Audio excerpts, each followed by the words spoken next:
Thank you for watching. This is a geothermal pool heater walkthrough.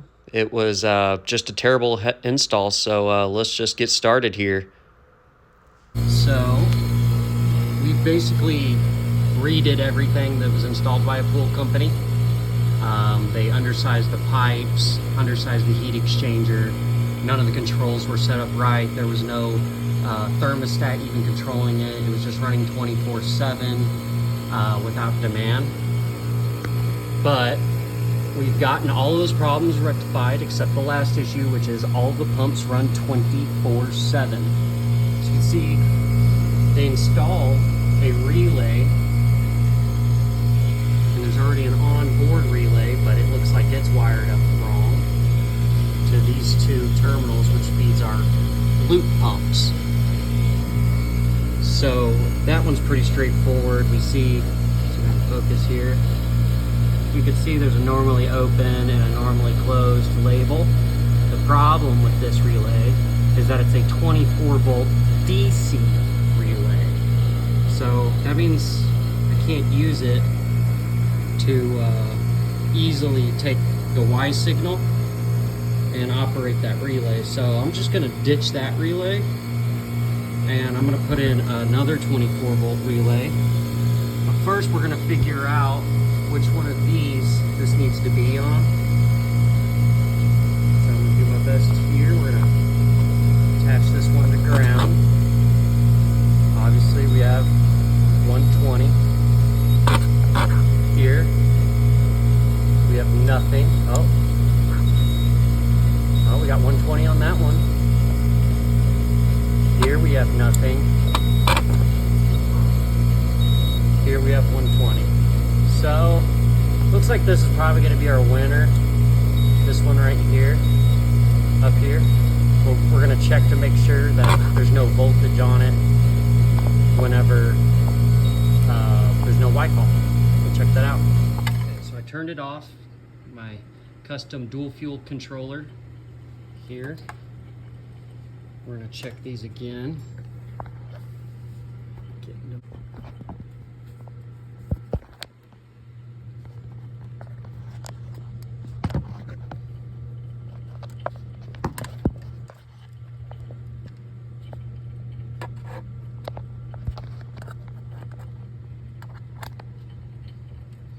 Okay, just can't. There's BS in here. That's doing nothing. Let's throw it in there.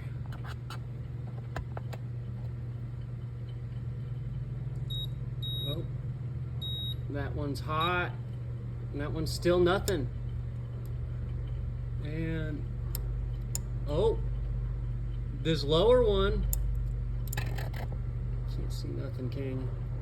This lower one right here looks like that's our terminal. So we're gonna put that on terminal. We're gonna install another relay for that, and that solves that problem. That's how many watts do we need to pull? 350 watts times 8. It's a lot of energy. All right. Made the changes. Show you what I did. We just moved those on that contact, and that I actually just dropped down to the bottom of this contactor here because there's no flow proving switch on the load end, so it's not going to stall out fault out trying to get those pumps running before the contactor comes in. So it's powered on, just connects her in. No pumps are running. Let's go ahead and I'm gonna throw it in jog here.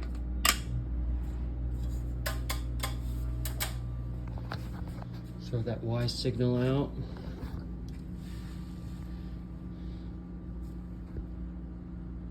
And well, 5-minute delay. You know what that means. Okay, here we are, post 5-minute delay. Everything's running. I'm gonna give you guys a thermal imaging video side by side. Another one, you can see that.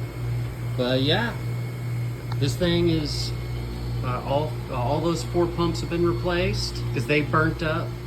Thing was running at 20 psi of water through 1-inch pipes, and we'll get to that. I'll show you the rest of the install, but as of this is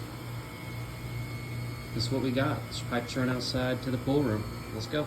Okay, so here is our heat exchanger. I got that sized properly, put in all my data, and it spit out this is what we needed. What was on it before was, you see that little mark right there?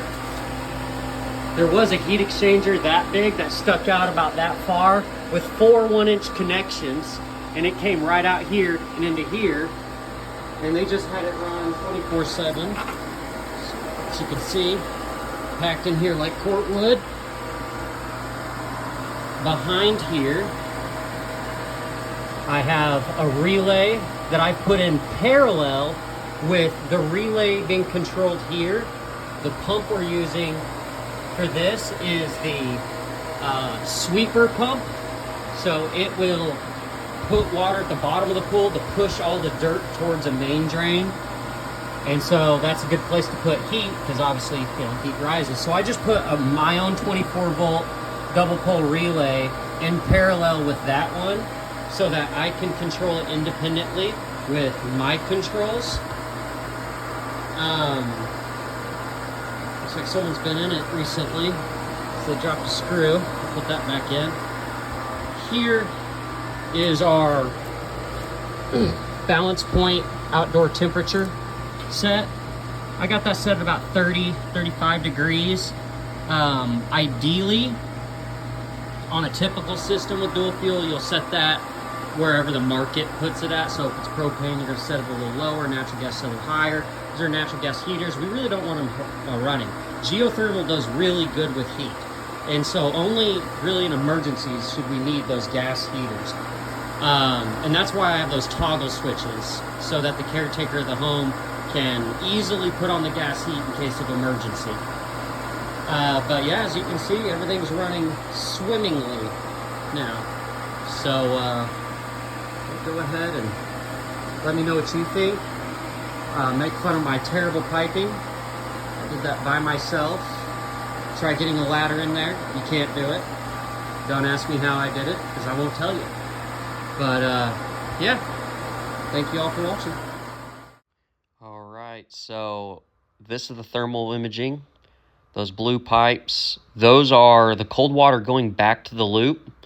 Those 2 big ones, the 2 long ones right there that we're panning over to, that's actually going to a separate heater. But that is the groundwater temp coming back. So you can see it's warm relative to the water we're pumping back into the loop. It almost looks hot on this video. That loop's probably about 95 degrees. They've been cooling their house with this water, but they haven't been heating their pool with it, which has caused their field to get a little warm.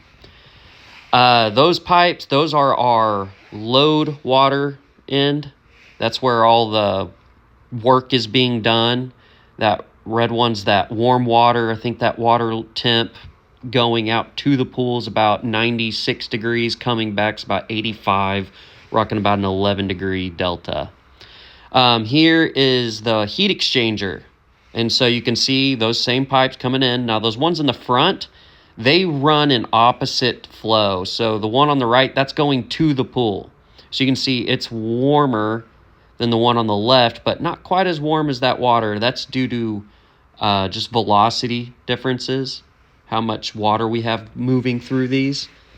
That's why we're not going to have an exact in and out temp. But as you can see, there's definitely warmer water going back to the pool than coming into that heat exchanger. And that's the goal. That's what we're here for. This is also going to really help out their cooling costs for their entire house. They have, I want to say, 10 to 15 geothermal units under there. And when that loop gets hot, well, you're just done. You have nowhere to reject that heat. You're just stuck with high bills until your loop starts getting overpressurized. So and then you'll start busting and rupturing pipes. That's why it's important to do all this stuff right the first time, and, well, get the right people involved with the job. If you're having a custom pool building company install your geothermal, probably not the best idea. But thank you.